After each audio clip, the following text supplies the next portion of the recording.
জিন একটা ফুল ইয়ের হাতে দিয়ে বলে, এবার আমরা যেই করে হোক হিমালয়ে যাব। তারা আবার যাত্রা শুরু করে। রাতে তারা একটা গাছের পাশে থাকে এবং সেখানে সুন্দর দৃশ্য দেখে তারা গান করতে থাকে। এরপর সকালে হাতে হাতে হিমালয়ের কাছে পৌঁছায়। তারা দূরে একটা ঝুলন্ত সেতু দেখতে পায়। পিং চেঁচিয়ে বলে, ওই সেতু পার হলেই এভারেস্টের বাড়ি। তারা সেতু পার হতে শুরু করে। মাঝখানে পৌঁছাতেই ডক্টর বানিস হেলিকপ্টার নিয়ে হাজির। তার লোকেরা সেতু ঘিরে ফেলে। এভারেস্ট তখন সেতুর পিলারের উপরে উঠে একটা গর্জন শুরু করে। তখনই আকাশ থেকে বিদ্যুৎ চমকাতে থাকে আর বানিসের পুরনো কথা মনে পড়ে, যখন সে এভারেস্টকে প্রথম দেখেছিল।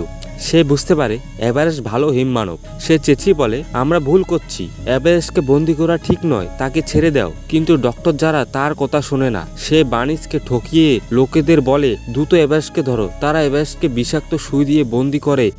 তাদেরকে বাধা দিতে গেলে ডক্টর যারা তাকে সেতু থেকে নিচে ফেলে দেয় আর বাকিদের গাড়িতে করে নিয়ে যায়। সেখানে শুধু এর ভলিন পরে থাকে। কিছুক্ষণ পর একটা ফুল উড়ে যায়। দেখা যায় নিচে পড়েনি, একটা দড়ি ধরে ঝুলেছিল। সে কষ্ট করে সেতুর উপরে উঠে এবং সে তার ভলিউম বাজানো শুরু করে। ভলিউমের সুরটা এভারেস্টের কানে পৌঁছায়। সে তার সুপার পাওয়ার দিয়ে গাড়ি থেকে বেরিয়ে আসে আর সেই শক্তি দিয়ে সেখানে বরফ বানিয়ে দেয়, যার ফলে গাড়িগুলো সবগুলো উল্টে পড়ে যায়। আর মিস্টার বানিস তখন জেগে উঠে।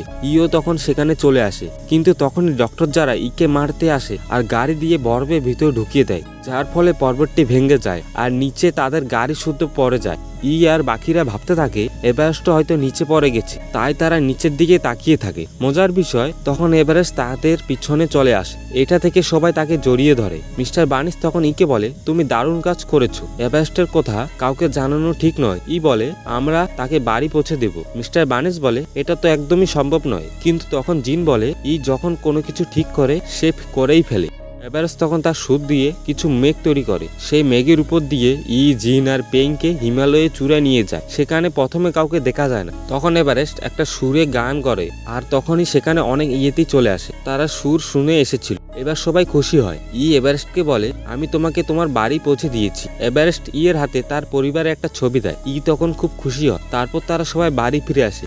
তার মাকে জড়িয়ে বলে, আমি আর তোমাদেরকে না বলে কোথাও যাব না। সে বুঝতে পারে পরিবার কতটা জরুরি। আমাদের জীবনে বাবা মার চেয়ে আপন কেউ নেই, তাই তাদেরকে কষ্ট দেওয়া উচিত নয়। কিছুক্ষণ পর পেং একটা বক্স নিয়ে আসে। খুলে দেখে মিস্টার বানিস তাদের নতুন যাত্রার জন্য উপহার পাঠিয়েছে। হয়তো তারা আবার ভবিষ্যতে কোনো নতুন অ্যাডভেঞ্চারে যাবে। বন্ধুরা, কি অসাধারণ অ্যাডভেঞ্চার ছিল, তাই না? এই মুভির শেষের অংশে জিন, পেং, এভারেস্ট হিমালয়ের রোমাঞ্চক যাত্রা আমাদের মন ছুঁয়ে গেছে। বন্ধুত্ব, পরিবার আর সাহসের এই গল্প আমাদের শিখিয়েছে যে কোনো অসম্ভব কিছুই অসম্ভব নয়, যদি আমরা একসাথে থাকি আর বিশ্বাস রাখি। এই গল্পের ম্যাজিক আরো অনেকের কাছে পৌঁছে দিতে আমাদের চ্যানেলকে সাবস্ক্রাইব করতে ভুলো না। লাইক, কমেন্ট ও শেয়ার করে আমাদের উৎসাহ জানিও। নতুন নতুন অ্যাডভেঞ্চারের গল্প নিয়ে আবার দেখা হবে। ততক্ষণে ভালো থেকো আর স্বপ্ন দেখতে থাকো।